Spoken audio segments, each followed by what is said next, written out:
اللہ تعالیٰ کا فضل و کرم ہے کہ ہم پھر ایک بار حدیث کی اس مجلس میں شریک ہیں۔ تو آج ہمارے سامنے جو حدیث ہے اربعین النوویہ، حدیث نمبر 20/8، حدیث نمبر 20/8 ہم پڑھیں گے انشاءاللہ۔ سب سے پہلے ہم حدیث ترجمے کے ساتھ پڑھتے ہیں انشاءاللہ۔ تو یہ حدیث ابی نجیح العرباض بن ساریہ رضی اللہ تعالی عنہ کی حدیث ہے، جس میں وہ فرماتے ہیں وعظنا رسول اللہ صلی اللہ علیہ وسلم موعظۃ بلیغہ وجلت منها القلوب وذرفت منها العیون۔ صحابی رسول عرباض بن ساریہ رضی اللہ تعالی عنہ کا بیان ہے کہ ایک بار رسول اللہ صلی اللہ علیہ وسلم نے ہم کو ایسا بلیغ وعظ فرمایا۔ اللہ کے رسول صلی اللہ علیہ وسلم نے وعظ فرمایا۔ اللہ کے رسول صلی اللہ علیہ وسلم صحابہ کو جب وعظ و نصیحت کرتے تھے تو اس وعظ کے بارے میں کہا کہ ایسا وعظ جس سے دل دہل گئے۔ کیسا وعظ تھا جس سے صحابہ کے کیا ہو گئے؟ دل دہل گئے۔ پوری دعا لکھیں، ماشاء اللہ۔ اور آنکھیں بہہ پڑی۔ آنکھیں بہہ پڑی مطلب ہم رونے لگے۔ ہم نے کہا اے اللہ کے رسول، گویا یہ رخصت کرنے والے کا وعظ ہے، ایسا لگتا ہے کہ آپ ہم سے رخصت ہو رہے ہیں۔ پھر صحابہ نے کہا کہ آپ ہم کو وصیت کیجئے۔ وصیت تاکید جو آدمی جاتے ہوئے کرتا ہے۔ آپ صلی اللہ علیہ وسلم نے فرمایا میں تمہیں اللہ سے ڈرنے کی وصیت کرتا ہوں۔ کس بات کی وصیت اللہ کے نبی صلی اللہ علیہ وسلم فرمائی؟ تو اس حدیث میں 4 نصیحتیں اللہ کے نبی صلی اللہ علیہ وسلم نے کیا ہے۔ کتنے؟ 4۔ اربعین النوویہ حدیث نمبر کیا نمبر ہمارے ساتھ ہے؟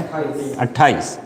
4 نصیحتیں اللہ کے نبی صلی اللہ علیہ وسلم کے ہمارے ساتھ ہیں، جس میں وہ کہتے ہیں کہ سب سے پہلی چیز اللہ کے نبی صلی اللہ علیہ وسلم نے فرمایا اوصیکم بتقوی اللہ عز وجل، اوصیکم بتقوی اللہ عز وجل۔ سب سے پہلی نصیحت اللہ کے نبی صلی اللہ علیہ وسلم نے فرمائی کہ اللہ سے ڈرنے کی وصیت کرتا ہوں۔ اللہ کا ڈر کیا ہوتا ہے؟ کیا بولتے ہیں ہم لوگ اس کو؟ تقوی۔ سیدھی سیدھی بات۔ اور پھر ساتھ ساتھ کہا والسمع والطاعہ، والسمع والطاعہ۔ پھر اللہ کے نبی صلی اللہ علیہ وسلم فرمایا سننے اور ماننے کی، یعنی جو بھی آپ کا بڑا بنے، امیر بنے، آپ کیا کریں گے؟ اس کی بات سنیں گے اور اس کی بات مانیں گے۔ سننے اور ماننے کی وصیت کرتا ہوں۔ اور پھر ساتھ ساتھ اللہ کے نبی صلی اللہ علیہ وسلم نے یہ بھی کہا وَإِن تَأَمَّرَ عَلَيْكُمْ عَبْدٌ حَبْشِي، تم مانو اور سنو اگرچہ کوئی حبشی غلام تم پر امیر بن جائے۔ کیا مطلب رفیق میں؟ حبشی غلام کا مطلب کیسا بھی امیر بنے، آپ کو کیا کرنا ہے؟ اطاعت کرنا ہے۔ آپ ایسا نہیں بول سکتے۔ اسی لیے ہم آگے شرح میں پڑھیں گے، شیخ ابن عثیمین رحمہ اللہ نے اس کی شرح میں لکھا کہ اگر کوئی یہ کہتا ہے کہ وہ نہیں کرے گا میرا امیر تو میں بھی نہیں کروں گا، تو یہ حرام ہے۔ امیر کرتا ہے نہیں کرتا وہ نہیں ہے، آپ کو کرنے کا حکم دیتا ہے، آپ کو کیا کرنا پڑے گا؟ کرنا پڑے گا۔ اگر شریعت کے خلاف حکم دے تو وہ غلط ہے، لیکن آپ امیر کو حجت نہیں بنا سکتے۔ ارے میں کیوں کروں، آپ نہیں کرتے نا، آپ کیسے امیر؟ آج سب لوگ یہ اتنا بولتے ہیں ہم نے سب جاؤ بولتے، تمہیں آتے نہیں ہوتے، تمہیں کیسے امیر؟ اس لیے ہمیں کیا نہیں کرتے؟ ہمیں نہیں کرتے۔ حرام۔ شیخ ابن عثیمین کیا بولے؟ ایسا بولنا حرام۔ آپ اگر امیر اگر اطاعت کے خلاف اگر بولتا ہے تب آپ یہ ہم شرح میں پڑھیں گے، پہلے ہم ترجمہ کر رہے ہیں، ترجمہ سن رہے ہیں۔ تو جس میں بات بتائی گئی کہ اللہ کے نبی صلی اللہ علیہ وسلم نے سب سے پہلے وصیت اللہ سے ڈرنے کی تاکید فرمائی اور سننے اور ماننے کی بات کہی، گرچہ کہ کوئی حبشی غلام تم پر امیر بن جائے، حبشی غلام بھی اگر امیر بن جاتا ہے تو اس کی بات ماننا پڑے گا۔ اور اس کے بعد اللہ کے نبی صلی اللہ علیہ وسلم نے فرمایا جو کوئی میرے بعد زندہ رہے گا، کہا فَإِنَّهُ مَن يَعْشِ مِنكُم بَعْدِي فَسَيَرَىٰ اخْتِلَافًا كَثِيرًا، جو کوئی میرے بعد زندہ رہے گا تو وہ بہت سارے اختلافات دیکھے گا۔ آج اختلافات ہے کہ نہیں؟ ہم اللہ کے نبی صلی اللہ علیہ وسلم کے بعد زندہ ہیں، بہت سارے اختلافات ہم دیکھ رہے ہیں، تو ایسے وقت کیا کرنا ہے اس کا علاج بھی ہم کو بتلایا گیا۔ اگر ہم زندہ ہیں، اختلافات دیکھ رہے ہیں، اختلافات کسے بولتے ہیں؟ کنٹروورسی، ہاں، جو بہت زیادہ اختلاف ہیں، مسجدیں الگ ہیں، یہ ان کی مسجد وہ ان کی مسجد، مدرسے الگ ہیں، ہاں، تھاٹ سوچ الگ ہے، قبرستان ابھی الگ ہے نہیں، ہاں، قبرستان بھی الگ ہیں، زندگی بھر لڑتے رہتے، مرے بعد بھی ان کو الگ ہی سلانا گیا، ہاں، مرے بعد بھی الگ۔ قبرستان میں بھی پھر الگ الگ کیٹیگری، پٹھانہ کا الگ، نوایتیاں کا الگ، دکنیاں کا الگ، الگ الگ حلقے ہیں وہاں بھی، بہرحال بات الگ ہے۔ تو اس سلسلے میں کیا کیا جائے، تو اللہ کے نبی صلی اللہ علیہ وسلم نے اس کا بھی طریقہ بتلایا ہے کہ آپ کو کیا کرنا ہے۔ کہا اس وقت کیا کرو، تم میری سنت اور ہدایت یافتہ خلفائے راشدین کی سنت کو لازم پکڑنا۔ پہلے اللہ کے نبی صلی اللہ علیہ وسلم فرمایا اختلاف کے وقت میری سنت، اللہ کے نبی صلی اللہ علیہ وسلم کی سنت، وسنت الخلفاء الراشدین المہدیین۔ خلفائے راشدین کتنے ہیں؟ 6۔ کتنے ہیں خلفائے راشدین؟ کتنے ہیں؟ 4، ابو بکر، عمر، عثمان و علی رضوان اللہ علیہم اجمعین۔ 5ویں خلیفہ عمر بن عبدالعزیز کو بولتے ہیں، لیکن یہی 4 صحیح ہیں۔ تو کہا خلفائے راشدین کی سنت کو لازم پکڑ لینا، اور ساتھ ساتھ کہا کہ ان کو مضبوطی کے ساتھ تھام لینا، مضبوطی کے ساتھ تھام لینا، اور اسے داڑوں سے خوب جگڑ لینا۔ مطلب کیا؟ اللہ کے رسول کی سنت کو کیا کرنا؟ دانت سے نہیں، کس سے پکڑنا؟ داڑھ سے۔ داڑھ سے پکڑے تو کچھ چھوٹتا، بوٹی نہیں چھوٹتی، ہاں۔ یہاں یہ وہ کس کو پکڑنے کی بات کہی جا رہی؟ اللہ کے رسول صلی اللہ علیہ وسلم کی سنت کو۔ اس سنت کو اتنی سختی کے ساتھ پکڑیں، بھلے لوگ کچھ بھی کہیں اور کچھ بھی آپ کو کریں، لیکن سنت پر اس اہتمام کے ساتھ آپ کو مجھے کیا کرنا ہے؟ عمل کرنا ہے۔ اور ساتھ ساتھ کہا اپنے آپ کو بدعت سے دور رکھو۔ ساتھ ساتھ اللہ کے نبی سے حدیث ہے، آپ پاس نہیں ہے؟ آپ کے پاس نہیں؟ اچھا، میں بھیجنا تھا، میری غلطیاں۔ کہا فعلیکم بسنتی وسنت الخلفاء الراشدین المہدیین تمسکوا بها وعضوا علیہا بالنواجذ۔ تجوید جو پڑھتے ہیں، تجوید پڑھے نہیں؟ 2-3 مہینے کے ایک پڑھے۔ تجوید میں دانتوں سے جو مخارج، منہ سے جو مخارج ادا ہوتے ہیں، یہ منہ کا جو خالی حصہ ہے اس کو کیا بولتے ہیں؟ وہاں یہ دونوں جبڑوں کے بیچ میں جو خالی حصہ ہے، اجوا، کیا؟ ہاں، اجوا۔ تو اس کے بعد دانت ہیں، انیاب ہیں، نواجز ہیں، روٹس۔ تو نواجز، یہاں جو بات جو کہی گئی بن نواجز، داڑوں سے سختی کے ساتھ پکڑو۔ وَإِيَّاكُمْ وَمُحْدَثَاتِ الْأُمُورِ، اور بدعت سے اپنے آپ کو دور رکھو۔ کیا سہیل بھائی؟ بدعت سے اپنے آپ کو دور رکھو۔ اور ساتھ ساتھ کہا کیوں دور رکھا جائے؟ کیونکہ ہر ایجاد کی ہوئی بات بدعت ہے، اور ہر بدعت گمراہی ہے۔ اس حدیث کو ابو داؤد اور ترمذی نے روایت کیا ہے، اور ترمذی نے اس حدیث کو حسن قرار دیا ہے۔ تو معلوم یہ ہوتا ہے کہ یہ حدیث نمبر کتنی حدیث ہے؟ 28۔ اس حدیث کا ترجمہ ہم نے سنا۔ یہ حدیث بہت ہی اہم ہے۔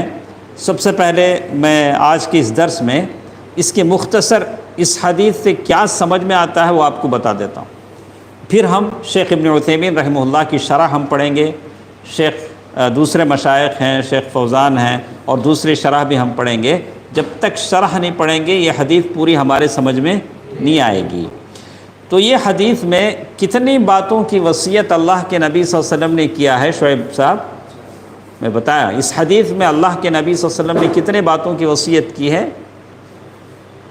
بولیے۔ چار باتوں کی۔ اس حدیث میں اللہ کے نبی صلی اللہ علیہ وسلم نے کتنے باتوں کی وصیت کی ہے؟ 4 باتوں کی۔ تو سب سے پہلے دیکھیے، پہلی چیز تقوی۔ تقوی کسے کہتے ہیں؟ اللہ کا ڈر۔ تقوی کی تعریف علماء نے مختلف کی ہے، کوئی ایک تعریف کسی کو یاد ہے تقوی کی؟ الخوف من الجلیل، الخوف من الجلیل اللہ کا ڈر، والعمل بالتنزیل، قرآن کے مطابق کیا کریں آپ؟ اب آئے گا سامنے۔ تو کہتے ہیں کہ سب سے پہلے 4 باتوں میں جو سب سے پہلی چیز جس کا حکم دیا گیا ہے وہ اللہ تعالیٰ کا ڈر ہے۔ کہتے ہیں دوسری چیز بات سننا اور ماننا۔ ایک آدمی ہے بولتا میں اللہ سے بڑا ڈرتا ہوں لیکن نماز نہیں پڑھتا، کیا بولتا؟ وہ اللہ بہت ڈر منے، لیکن مسجد کو نہیں آتا، نیکی نہیں کرتا، لیکن کیا بولتا؟ اللہ۔ تو یہ دعویٰ بیکار ہے۔ اگر اللہ کا ڈر ہے تو کیا کرنا پڑے گا؟ اطاعت، بات ماننا پڑے گا۔ اور تیسری چیز جو بتائی گئی، سنت کو مضبوطی سے تھام لینا۔ اللہ کے رسول صلی اللہ علیہ وسلم کی جو سنت ہے اسے آدمی مضبوطی سے تھام لے۔ اور چوتھی چیز بدعتوں سے دور رہنا۔ یہ 4 چیزیں ہیں جو اس حدیث میں بتائی گئی ہیں۔ اور رہی بات، اس حدیث سے معلوم ہوتا ہے کہ اللہ کے نبی صلی اللہ علیہ وسلم صحابہ کو وعظ و نصیحت کرتے تھے، لیکن روزانہ نہیں، ہر دن بغیر چھوڑے۔ اگر ہر دن ہم 2 گھنٹے 1.5 گھنٹہ بولتے رہیں گے تو لوگ بیزار آ جائیں گے۔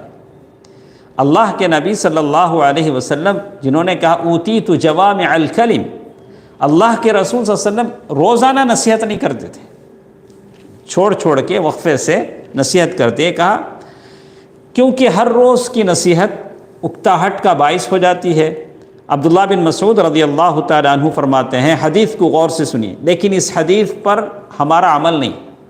حدیث پڑھتے ہیں لیکن آپ کیا ہے، ہر شخص کو بولنے کی بڑی خواہش ہے، سب لوگ بولتے ہیں، ایرے غیرے نتھو خیرے، سارے کے سارے لوگ بولتے ہیں، سارے لوگ بولنے کی کوشش کرتے ہیں۔ تو کہتے ہیں کہ اس طرح سے زیادہ آدمی کو تو اس سلسلے میں کہتے ہیں کہ آدمی اس بات کی کوشش کرے جیسے اللہ کے نبی صلی اللہ علیہ وسلم کا طریقہ ہے، آدمی اللہ کے نبی صلی اللہ علیہ وسلم کے طریقے کے مطابق بولے۔ جیسے اس حدیث میں عبداللہ بن مسعود رضی اللہ تعالیٰ عنہ کی حدیث ہے جس میں کہتے ہیں کہ اللہ کے نبی صلی اللہ علیہ وسلم ہماری اکتاہٹ کے اندیشے سے ہمیں ناغہ دے کر واعظ کیا کرتے تھے۔ کیا مطلب؟ ہم لوگ بیزار نہ ہو جائیں، اس لیے اللہ کے نبی صلی اللہ علیہ وسلم کیا کرتے تھے؟ ہم کو ہمیشہ نصیحت نہیں کرتے تھے، کیا کرتے تھے؟ ناغہ دے کر، مطلب گیپ دے کر نصیحت کرتے تھے۔ تو بہرحال یہ کہا کہ وعظ و نصیحت آدمی کو اثر ہونا چاہیے۔ اگر ہم وعظ کرتے ہیں، نصیحت کرتے ہیں تو سننے والوں کو کیا ہونا چاہیے؟ اثر ہونا چاہیے۔ اثر کیسے ہوتا ہے؟ جیسے انہوں نے کہا کہ جیسے اس حدیث میں بتایا گیا کہ اللہ کے نبی صلی اللہ علیہ وسلم نے ہمارے لیے وعظ کیا جس سے ہمارے دل دہل گئے، آنکھوں سے آنسو بہنے لگے۔ تو اللہ کے نبی صلی اللہ علیہ وسلم کی ہمیشہ کی عادت تھی، جب اللہ کے نبی صلی اللہ علیہ وسلم قیامت کا ذکر کرتے تو آپ کی آواز بلند ہو جاتی، اللہ کے نبی صلی اللہ علیہ وسلم کی آنکھیں لال ہو جاتے، ایسا لگتا کہ اللہ کے نبی صلی اللہ علیہ وسلم کسی حملہ کرنے والے لشکر سے ڈرا رہے ہیں، ایسے معلوم ہوتا تھا۔ تو واعظ و نصیحت کرنے والوں کو بھی کیا کرنا چاہیے؟ قرآن اور حدیث کی باتیں زیادہ بولنی چاہیے، اپنی کہانیاں کم سنانا چاہیے۔ بہت سارے لوگ ہیں، میں وہاں گیا ایسا ہوا، یہاں گیا ایسا ہوا، قرآن کی ایک آیت بھی نہیں رہتی، یہ ہمیشہ جاتے رہتے۔ جب ہم کو ہوش آتا، جب وہ اپنا سفر ختم کرے تو کیا ہوتا؟ ہوش آتا۔ مطلب آپ کہیں مت جائیے، قرآن حدیث ہی میں رہیے، آپ جو بھی کہنا ہے کیا کہیے؟ اللہ تعالیٰ نے کہا فذکر بالقرآن من یخاف وعید، قرآن کے ذریعے نصیحت کیجئے، آپ ادھر ادھر مت جائیے۔ تو نصیحت کس سے ہونی چاہیے؟ قرآن و حدیث سے ہونی چاہیے۔ اس سے یہ بھی معلوم ہوتا ہے کہ اللہ کے نبی صلی اللہ علیہ وسلم کے صحابہ نے اللہ کے نبی صلی اللہ علیہ وسلم کے صحابہ وصیت کے، نصیحت کے بڑے حریص تھے۔ صحابہ کرام سے انہوں نے کہا، اللہ کے نبی صلی اللہ علیہ وسلم سے کہا کہ اللہ کے رسول صلی اللہ علیہ وسلم ہم کو نصیحت کیجیے۔ صحابہ نے کیا کہا؟ ہم کو نصیحت کیجیے۔ تو سب سے پہلی چیز اللہ کے نبی صلی اللہ علیہ وسلم نے کس بات کی وصیت کی؟ لوگوں نے کتابیں لکھی علماء نے، جس میں اس بات کا ذکر ہے کہ اللہ کے رسول صلی اللہ علیہ وسلم کی بہت ساری وصیتیں ہیں کہ وہی صحابی آئے، بولے اللہ کے رسول صلی اللہ علیہ وسلم مجھے وصیت کیجئے، نصیحت کیجئے۔ اللہ کے نبی صلی اللہ علیہ وسلم فرمایا غصہ نہ کہو، بولے کیا بولے؟ غصہ مت کرو۔ وہ بار بار اللہ کے رسول میں نصیحت ہے، بولا غصہ مت کرو۔ وہ ہر بار پوچھنے جواب کیا ملا؟ غصہ مت کرو۔ تو اللہ کے نبی صلی اللہ علیہ وسلم اس طرح نصیحت کرتے تھے۔ تو اسی طرح یہاں ایک بات معلوم ہوئی، سب سے پہلی چیز جو اللہ کے نبی صلی اللہ علیہ وسلم نے وصیت کی، وہ کس بات کی وصیت تھی؟ اس حدیث میں اللہ کے نبی صلی اللہ علیہ وسلم نے کس بات کی وصیت کی؟ تقوی۔ کس بات کی وصیت کی؟ تقوی کی۔ تو ہم لوگ انشاءاللہ شیخ ابن عثیمین رحمہ اللہ کی شرح ایک بار پڑھ لیتے ہیں۔ اتنی حدیث سے تو آپ کی بات سمجھ میں آ گئی کہ اللہ کے نبی صلی اللہ علیہ وسلم صحابہ کرام کو وصیت کرتے تھے، نصیحت کرتے تھے، اور ایک مرتبہ ایسی نصیحت اور وعظ کیا کہ صحابہ کرام کے دل دہل اٹھے، آنکھوں سے آنسو بہنے لگے۔ اور اس حدیث میں اللہ کے نبی صلی اللہ علیہ وسلم نے کتنی باتوں کی وصیت کی ہے؟ 4 باتوں کی۔ دیکھتے ہیں ہم اس شرح میں شیخ ابن عثیمین رحمہ اللہ کیا لکھتے ہیں، ایک بار ہم پڑھ لیں گے۔ تو سب سے پہلے شیخ لکھتے ہیں وجلت منہ القلوب، مومن کا دل جس میں خشوع خضوع ہوتا ہے۔ خشوع خضوع کسے بولتے ہیں؟ کئی معنی میں قرآن استعمال کیا ہے، لیکن اس کے بولتے ہیں عاجزی اور انکساری۔ کسے بولیں گے؟ مومن کا دل پتھر دل، سخت دل نہیں ہوتا۔ مومن کا دل کیا ہوتا ہے؟ نرم دل ہوتا ہے۔ اللہ تعالیٰ نے قرآن مجید سورۃ الانفال آیت نمبر 2 میں کہا الذین اذا ذکر اللہ وجلت قلوبہم، وہ لوگ جب ان کے سامنے اللہ کا ذکر کیا جاتا ہے تو ان کے دل کیا ہوتے ہیں؟ دہل اٹھتے ہیں، دل کانپ اٹھتے ہیں۔ تو مومن کا دل ذرا نرم ہوتا ہے۔ ذرے لوگ ہوتے ہیں سنگ دل، کوئی مرے تو بھی روتے نہیں، سامنے کیا ہوا تو بھی ان کو کیا بھی ہوتا نہیں۔ ایسا مومن کا دل نہیں ہوتا، اسے کہیں گے شقی القلب، اس کا دل کیا ہے؟ بڑا سخت ہے۔ اچھا دل نرم کیسا ہوتا ہے آج بھائی؟ کیا تو بھی دال کو ملانا کیسا کرنا؟ ہاں دل نرم کیسے ہوتا ہے؟ قرآن کی تلاوت کی جائے، مرنے والوں کو دیکھا جائے، جو لوگ مر رہے ہیں ان کی کیفیت کو دیکھا جائے، کبھی ہسپتال کا دورہ کیا جائے، وہاں تڑپتے بیماروں کو دیکھا جائے۔ اللہ کے نبی صلی اللہ علیہ وسلم کے پاس ایک صحابی آئے، آ کر بولے اے اللہ کے رسول صلی اللہ علیہ وسلم، میرا دل بڑا سخت ہے، میرا دل بڑا سخت ہے۔ تو اللہ کے نبی صلی اللہ علیہ وسلم نے کہا کہ کیا میں ایسا کروں کہ تم کو میں اس کا علاج بتاؤں، ایسا علاج بتاؤں کہ تمہارا دل بھی نرم ہو جائے اور تمہارے ضرورتاں بھی پورے ہو جائے؟ واہ، یہ بولے اللہ کے رسول، اس کے بدلے میں کیا بول رہے ہیں؟ 2۔ تو صحابی نے کہا ٹھیک ہے اللہ کے رسول، مجھے بتائیے۔ اللہ کے نبی صلی اللہ علیہ وسلم نے فرمایا یتیم کے سر پر ہاتھ پھیرو. کیا کرنا؟ یتیم کے سر پہ ڈالو. گرمی ہو رہی تو فین ڈال دیا. ہاں مچھر بھی ہیں. تو کیا بولے؟ یتیم کے سر پر کیا کرو؟ ہاتھ پھیرو. اور کہا کہ اسے اپنے ساتھ بٹھا کے کھانا کھلاؤ. تو اگر صرف میں ہاتھ پھیرتا رہوں تو یتیم کا پیٹ تو نہیں بھرے گا. بولا اللہ کے رسول یتیم کے سر پر ہاتھ پھیرو. بولے صرف ہاتھ پھیرتے رہے تو یتیم کو کچھ فائدہ نہیں. فائدہ کیا؟ بولے اس کے سر پر شفقت سے ہاتھ پھیرو اور ساتھ ساتھ کیا کرو؟ اس یتیم کو اپنے کھانے میں سے کیا کرو؟ کھلاؤ. اسے اپنے ساتھ بٹھا کے کھلاؤ. تو کیا ہوگا؟ دل نرم ہوگا. اور ایک چیز اس حدیث میں بتایا گیا وَذَرَفَتْ مِنْهَا الْعُيُونَ. اس نصیحت سے ہماری آنکھیں کیا ہو گئیں؟ بہہ گئیں. صحابہ کیا کرنے لگے؟ رونے لگے. فَقُلْنَا يَا رَسُولَ اللَّهِ كَأَنَّهَا. اے اللہ کے رسول صلی اللہ علیہ وسلم آپ ایسی نصیحت کر رہے ہیں جیسے دنیا سے آپ رخصت ہونے والے ہیں. تو اللہ کے نبی صلی اللہ علیہ وسلم کی نصیحت بھی ایسی ہی تھی. اتنی تاثیر تھی آپ صلی اللہ علیہ وسلم کی نصیحت میں. تو آج بھی اگر کوئی آدمی دل سے کہتا ہے، دل سے جو بات نکلتی ہے کدھر جاتی ہے؟ دل میں جاتی ہے. پہلے یہاں سے بات کہاں سے نکلنا؟ دل سے نکلنا. بولنے والا دل سے بولنا. جسٹ آدمی وقت گزاری کے لیے اگر بولے تو نہیں ہوگا. تو دل سے دل کو راہ ہوتی ہے. جو دل سے بات نکلے گی کہاں جائے گی؟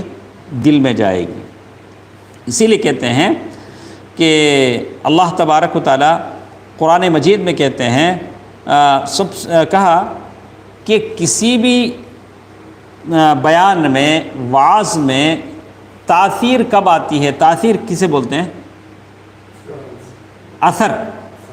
کوئی بھی بیان کرتا ہے، کچھ بولتا ہے. آپ بولتے کبھی کبھار کتنی مرتبہ میں سمجھایا بیوی کو مانتی نہیں. بیوی بولتی میں کتنے مرتبہ اپنے شوہر کو سمجھایا نہیں مانتی. شیخ صاحب بولتے ہیں میں اپنی قوم کو کتنا سمجھاتا ہوں نہیں مانتے. کبھی ایسا ہوتا ہے. لیکن تاثیر کے بغیر اگر کہا جائے تو کسی پر اثر انداز نہیں ہوتا.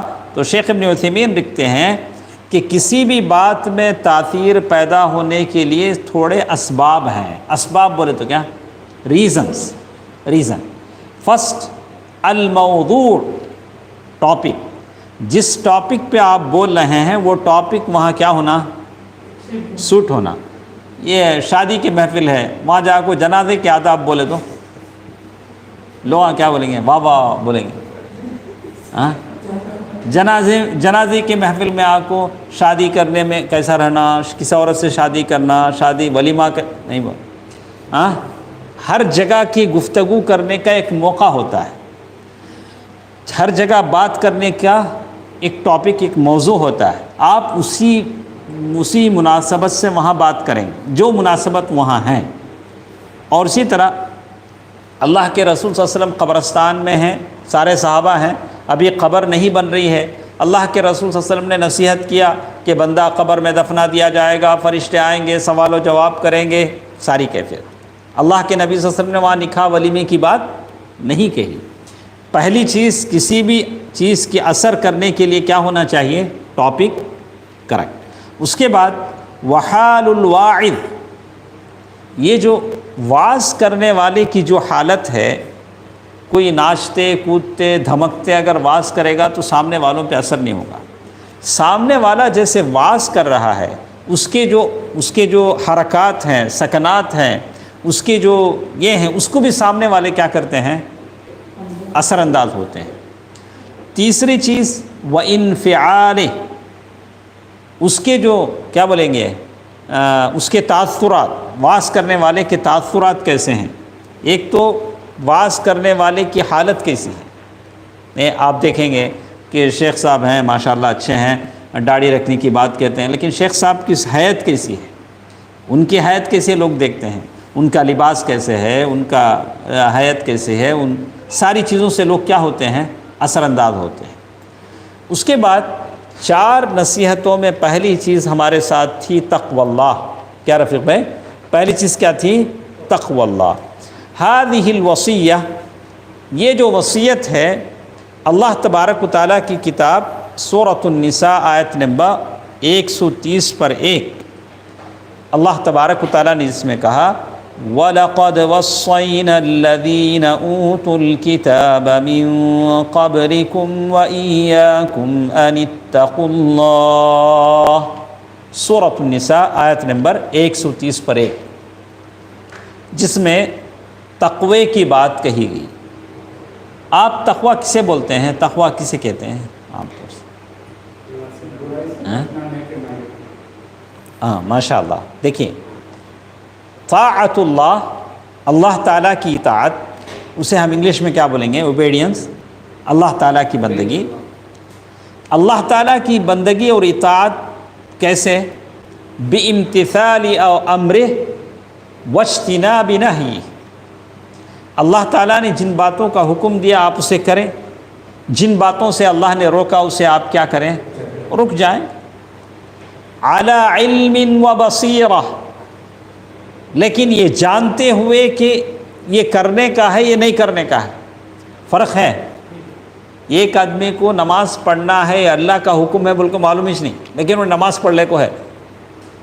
ایک آدمی کو جو نماز پڑھتا ہے معلوم ہے یہ اللہ کا حکم ہے،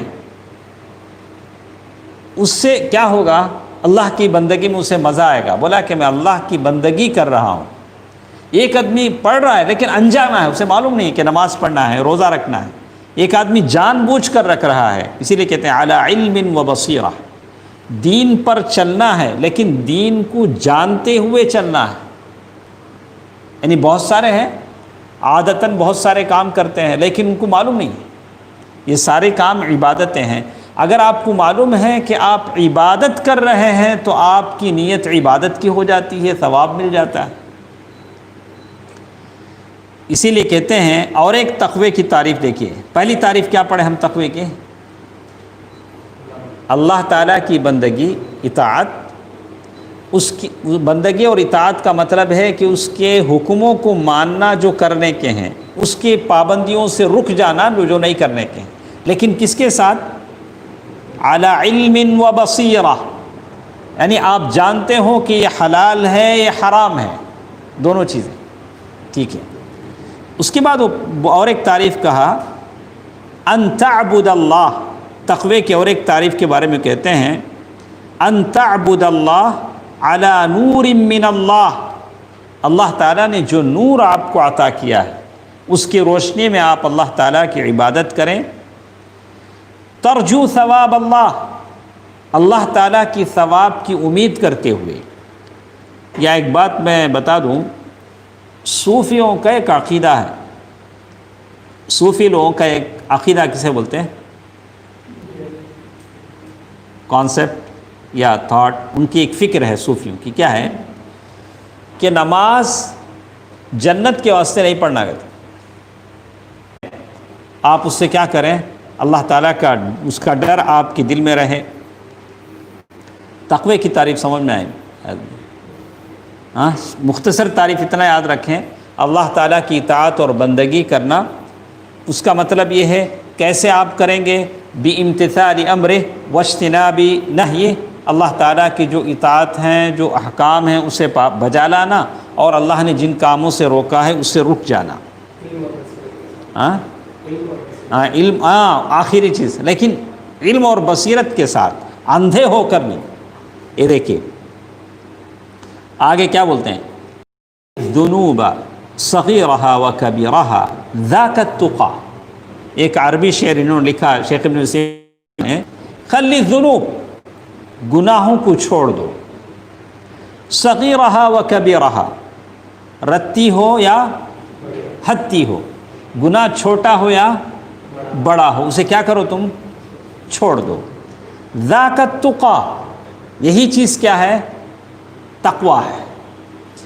وَعْمَلْ كَمَاشٍ فَوْقَ أَرْضِ الشَّوْقِ يَحْذُرُ مَا يَرَى، تم ایسے عمل کرو جیسے کوئی آدمی کانٹوں پر چل رہا ہو، کانٹوں پہ چلتے چلتے کیسا بچا کو چلتے ہمیں، کانٹا چھپ جائے گا، ویسے۔ لَا تَحْقِرَنَّ صَغِيرَةً، کبھی حقیر نہ سمجھو چھوٹی چیز کو، بڑا گناہ کیا بھی نہیں نا، خالی فجر کی نماز میں 7 بجے پڑھتا، اس میں کیا کبھی 7 بجے نیند نشار ہوتی، بڑا گناہ نہیں، حالانکہ وہ بڑا گناہ ہے، حالانکہ لوگ اسے چھوٹا سمجھتے ہیں. ہاں، لا تحقرن صغیرۃ ان الجبال من الحصى، بڑے بڑے پہاڑ جو بنتے ہیں وہ کنکر سے بنتے ہیں. پہاڑ کس سے بنتا ہے؟ اگر ہم چھوٹا گناہ سمجھتے ہیں تو یہی چھوٹا چھوٹا گناہ کیا ہو جاتا ہے؟ بڑا ہو جاتا ہے. اس لیے چھوٹے گناہوں سے بچو. تو یہ تقوی کی تعریف تھی. اور حدیث میں اور ایک لفظ ہمارے ساتھ ہے، والسمع والطاعہ. کیا ہے؟ والسمع والطاعہ. اور ایک چیز ہمارے ساتھ ہے سمع. طاعہ کا مطلب کیا ہے؟ سننا اور ماننا. سننا اور ماننا. اور کس کی سنیں گے، کس کی مانیں گے؟ جو ہمارے اوپر امیر بنایا گیا، بڑا بنایا گیا، اس کی ہم سنیں گے اور مانیں گے. سنیں گے مطلب کیا؟ بِأَن تَسْمَعْ إِذَا تَكَلَّمْ. جب ہمارا امیر بولے گا تو ہم سنیں گے. ذرا لوگ کیا کرتے ہیں، تمہیں خاموش ہو، ہمیں بولے سر کا سنو. امیر ہمارا سننا کی، ہمیں امیر کی سننا کی. نبی رحمت صلی اللہ علیہ وسلم کہہ رہے ہیں کہ تم امیر کی سنو، امیر کی سنو. ایسا نہیں ہوگا. وَأَن تُطِيعَ إِذَا أَمَرَ. اور جب وہ حکم دے تو اس کی اطاعت کرو. تو کہتے ہیں اللہ کے نبی صلی اللہ علیہ وسلم نے خاص کر 2 چیزوں کو جوڑا اس حدیث میں. ایک تقوی کو، ایک امیر کی اطاعت کو. جس کے اندر تقوی ہوگا وہ امیر کی کیا کرے گا؟ اطاعت کرے گا. جس کے اندر تقوی نہیں ہوگا وہ ایک گروپ اور بنائے گا. بہت گروپ ایسے نہ بنے، جماعت جماعت، یہ جماعت وہ جماعت. اب بڑے بڑے انشلز بھی بن گئے، یہ بی سی ڈی. ایک جماعت بنی تو کیا ہوتا، 4 لیٹر اور لگتے اس کے ساتھ. ایسی یہ ساری چیزیں اگر تقوی اگر ہے تو یہ ساری چیزیں نہیں ہوتی. پھر اللہ کے نبی صلی اللہ علیہ وسلم فرمایا وَإِن تَأَمَّرَ عَلَيْكُمْ. ایسا آدمی تمہارے پاس امیر بن جائے جو غلام ہے، نوکر ہے، پھر بھی کیا کرو تم؟ اس کی اطاعت کرو، اے مملوک. اور پھر اللہ کے نبی صلی اللہ علیہ وسلم نے فرمایا فَإِنَّهُ مَن يَعْشِ مِنكُمْ. اللہ کے نبی صلی اللہ علیہ وسلم جب یہ بول رہے تھے، چند صحابہ کرام وہاں تھے. ان صحابہ سے اللہ کے نبی صلی اللہ علیہ وسلم کہہ رہے ہیں کہ اے میرے صحابہ، تم میں سے کچھ لوگ لمبی عمر پائیں گے. کون سے صحابہ ہو؟ اللہ کے نبی صلی اللہ علیہ وسلم جب بول رہے ہیں اس وقت جو صحابہ ہیں وہی صحابہ مراد ہیں. تم میرے بعد لمبی عمر پاؤ گے. فَسَيَرَى.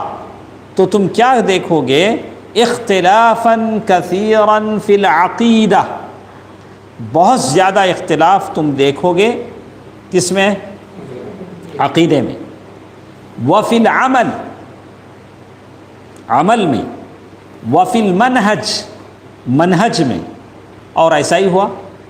جو صحابہ زندہ رہے انہوں نے دیکھا، بڑے بڑے فتنے دیکھے، اختلافات دیکھے. ان کے وہم و گمان میں بھی نہیں تھا. وہ لوگ بڑے ارے اللہ کے رسول کے زمانے میں ہماری نمازیں ایسی نہیں ہوتی تھیں، ہمارا ذکر ایسے نہیں ہوتا تھا.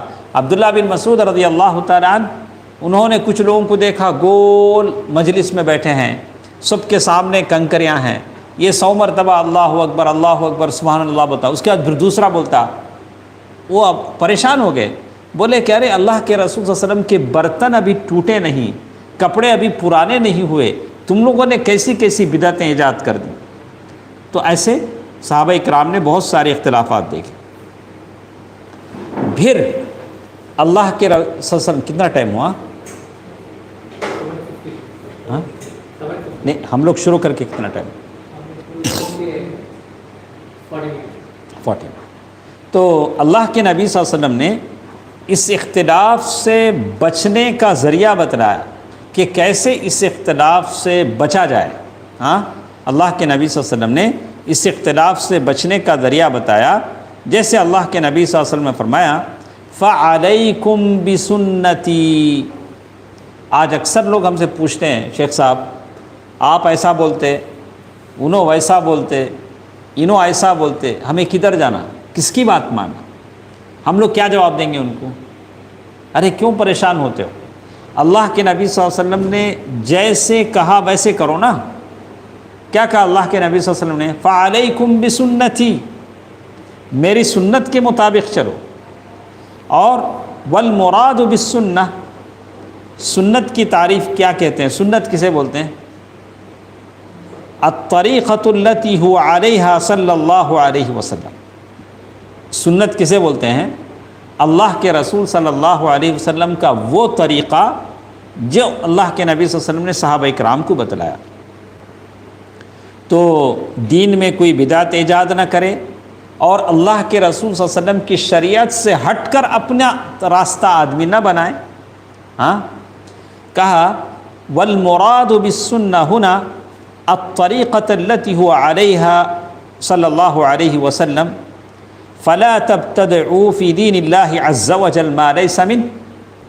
اللہ کے رسول صلی اللہ علیہ وسلم نے جو طریقہ بتایا ہے اس پر آدمی عمل کرے۔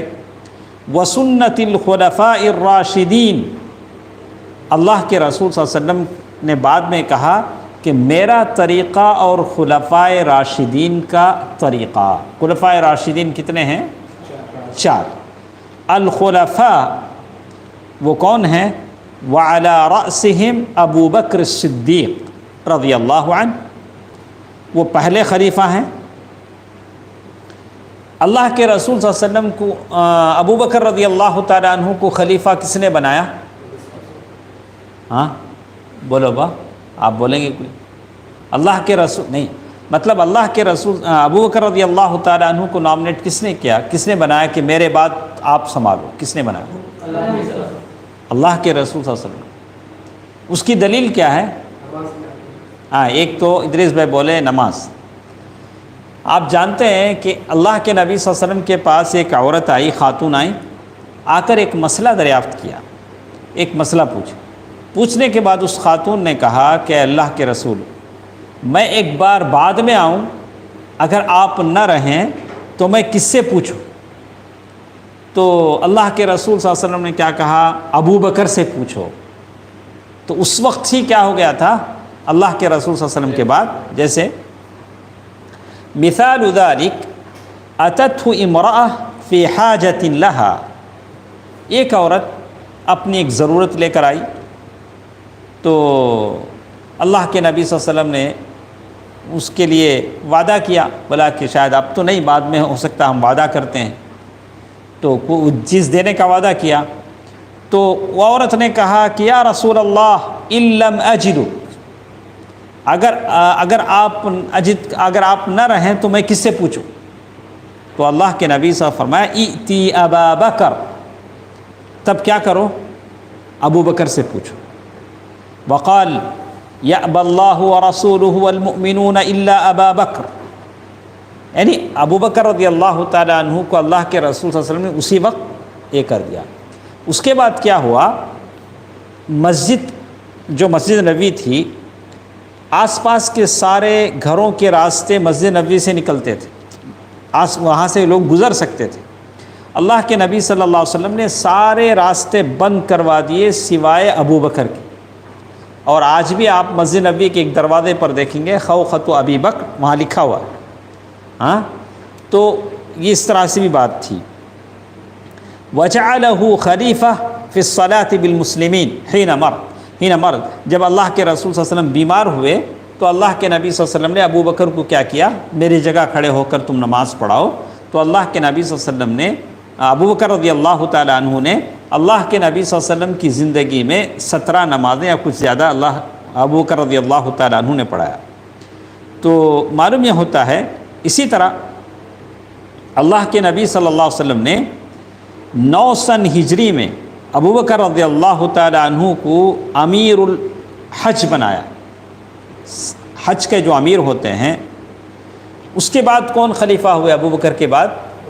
عمر رضی اللہ تعالیٰ عنہ۔ تو عمر رضی اللہ تعالیٰ عنہ، جس کے بارے میں ہمیشہ اللہ کے نبی صلی اللہ علیہ وسلم کہتے تھے ذہبت انا و ابو بکر و عمر، میں گیا، ابو بکر گئے اور عمر۔ جب بھی اللہ کے نبی صلی اللہ علیہ وسلم کوئی بھی ذکر کرتے تو بولتے میں، ابو بکر اور عمر تینوں گئے۔ اللہ کے رسول وجئت انا ابو بکر و عمر، تو دوسرے اس پر ابو بکر عمر رضی اللہ تعالیٰ عنہ زیادہ حقدار تھے. تو اس طرح کہتے ہیں ان کی جو خلافت ہے کتنے؟ 4، ابو بکر، عمر اور عثمان. اس خلافت کو کیا کہا گیا؟ خلفائے راشدین، خلفائے راشدین. اللہ کے نبی صلی اللہ علیہ وسلم اس کے بعد کہتے ہیں عضوا علیہا، میری اس طریقے کو، میرے طریقے کو، میری سنت کو اور خلفاء کے طریقے کو دانتوں سے نہیں، کس سے؟ داڑھوں سے، سختی کے ساتھ پکڑ لو. دیکھیں وہ کہتے ہیں شیخ ابن عثیمین رحمہ اللہ فرماتے ہیں وہی اقصى الاضراس، یعنی داڑھوں میں جو سب سے آخر میں جو ہوتے ہیں، جس سے ہم کسی چیز کو سختی کے ساتھ پکڑنا چاہتے ہیں اس سے پکڑیں. آخر میں وہ کہتے ہیں وَمِنَ الْمَعْلُومِ أَنَّ السُّنَّةَ لَيْسَتْ جِسْمًا يُؤْكَلُ، سنت کھانے کی چیز ڈاڑھ سے پکڑنے کا واسطہ. اللہ کے رسول صلی اللہ علیہ وسلم نے اس سے کیا کہا؟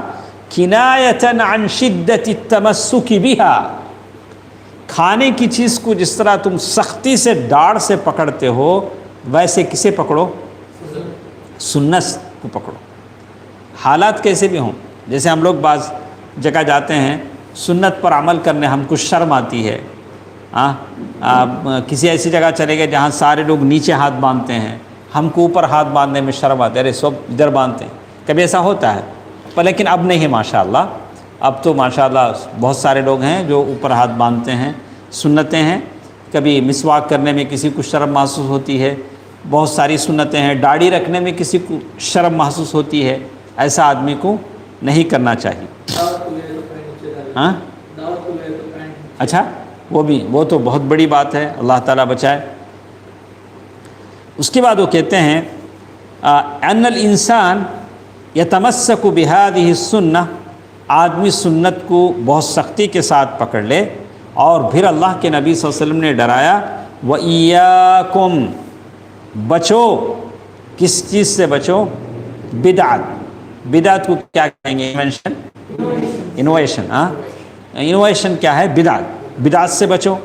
وَإِيَّاكُمْ وَمُحْدَثَاتِ الْأُمُورِ اجتنبوها، الامور الشؤون، یعنی جتنے بھی بدعت کی چیزیں ہیں اس سے بچو. دین کے نام پر جو بہت ساری چیزیں ہیں، دین کسے بولتے ہیں؟ مطلب اللہ کے رسول صلی اللہ علیہ وسلم نے کہا البر، نیکی کسے کہتے ہیں؟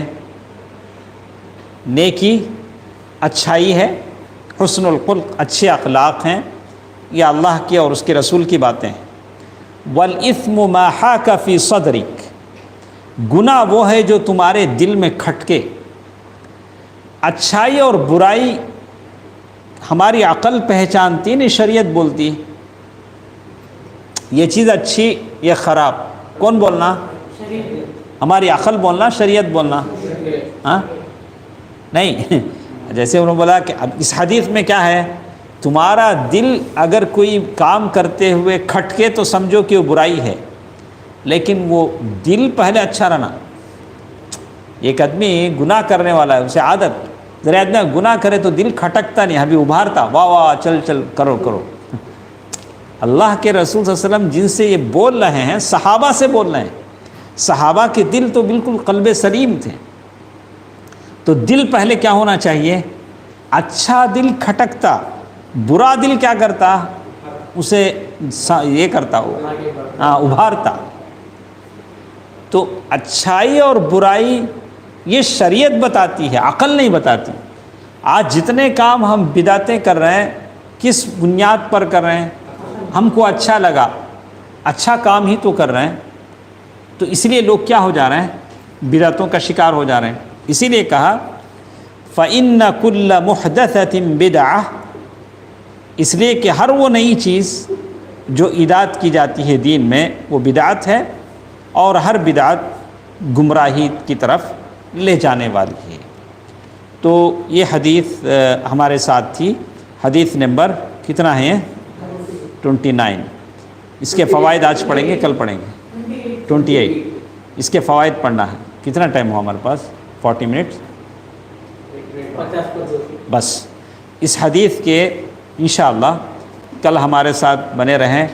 حدیث کی مجلس ہے، آپ کی جتنے ضرورتیں ہیں، جتنی پریشانیاں ہیں، جتنے ساری چیزیں ہیں وہ حل ہو جائیں گی. آپ تھوڑا وقت کیا کریں، کتنے دن؟ 4 ہی دن نا، پیر منگل چہارشنبہ جمعرات، 4 دن اگر ہم حدیث کے لیے نکالتے ہیں تو اللہ کے نبی صلی اللہ علیہ وسلم کی بشارت ملتی ہے، نظر اللہ امرأ سمع مقالتی ووعاها. تو اللہ کے رسول صلی اللہ علیہ وسلم کی بشارت ہے. تو آپ کیا کریں، 4 دن انشاءاللہ کل ہم اس حدیث کے فوائد پڑھیں گے، ساتھ ساتھ اور ایک شیخ کی شرح بھی ہمارے ساتھ ہے، شیخ فوزان، اور بہت ہی ماشاءاللہ بہت ہی اچھی شرح ہے. انشاءاللہ وہ بھی ہم کل آپ کے سامنے پڑھیں گے انشاءاللہ کل 7 بجے. انشاءاللہ پھر ہم اس مجلس میں حاضر رہیں گے. اللہ تعالیٰ سے دعا ہے کہ اللہ تبارک و تعالیٰ بہت زیادہ ہے. نہیں، فوائد مطلب حدیث کے کیا کیا فوائد ہم کو، اس سے کیا کیا فوائد ہم کو سمجھ میں آتے ہیں. شیخ ابن عثیمین رحمہ اللہ نے تقریباً سمجھیے کہ اس حدیث کے دیکھیے بہت زیادہ فوائد، 18 یا 17 فوائد لکھے ہیں. تو یہ 5-10 منٹ میں نہیں ہو پائے گا، اس کے لیے پھر ایک دن پورا لینا پڑے گا. تو انشاءاللہ اس حدیث کے فوائد تھوڑا پڑھیں، علم و بصیرہ. ہاں انشاءاللہ. اللہ تعالیٰ مجھے اور آپ کو عمل کی توفیق دے. آمین. والسلام علیکم ورحمۃ اللہ وبرکاتہ.